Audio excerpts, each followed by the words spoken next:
Hi, this is Congressman Guy Reschenthaler, and you're listening to Get Going with Guy, a conservative's guide to cutting through the propaganda of the woke left in the mainstream media, a podcast where hypocrisy has no home. All right, gang, you know the drill. Bottom line up front. Here's the bottom line. Here's a notice to all you weak Republicans. Nixon was not a conservative. Even though he capitulated to the radical left still despised him, and they do so to this day. Let me just put this all in context. I'm just sick and tired of hearing about Richard Nixon, how he was this hero of the Republican Party. He wasn't. He was not a conservative. From détente to expanding the federal government, Nixon approached economics, he approached domestic policy and foreign relations just like any woke leftist would. He put America and our interests dead last.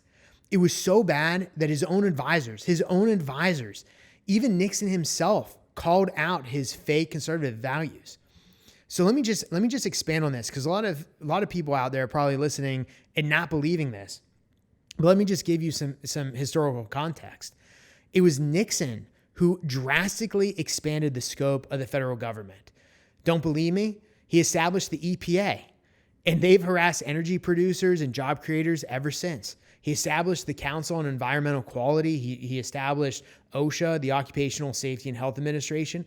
And look, I'm not saying these are bad programs. I'm just saying you would not have expected Nixon to be the one that established these. He also proposed the Family Assistance Program that would have guaranteed a minimal annual welfare payment, making people even more dependent on assistance.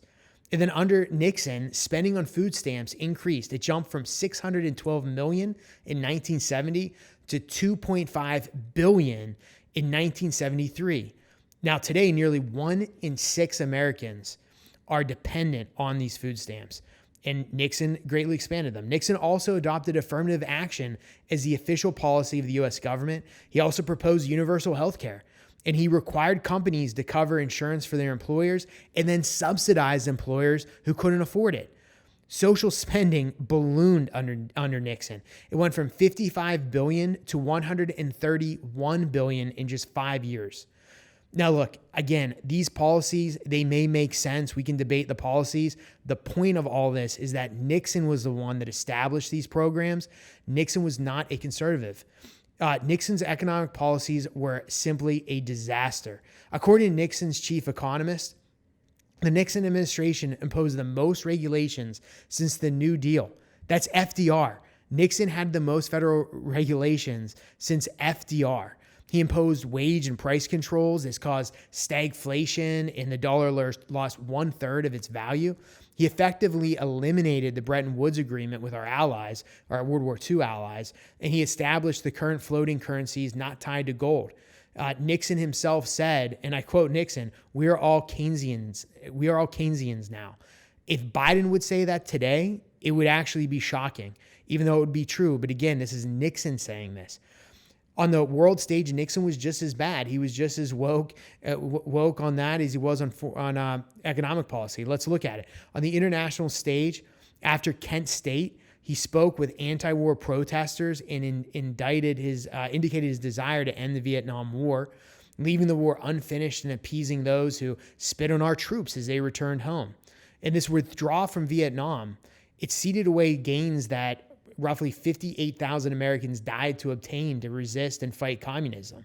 And I know there's been some massaging of history on Vietnam, but just go back and look at the numbers. When we pulled out of Vietnam, it condemned over 300,000 South Vietnamese to re-education camps. These are South Vietnamese who had fought and bled along U.S. troops.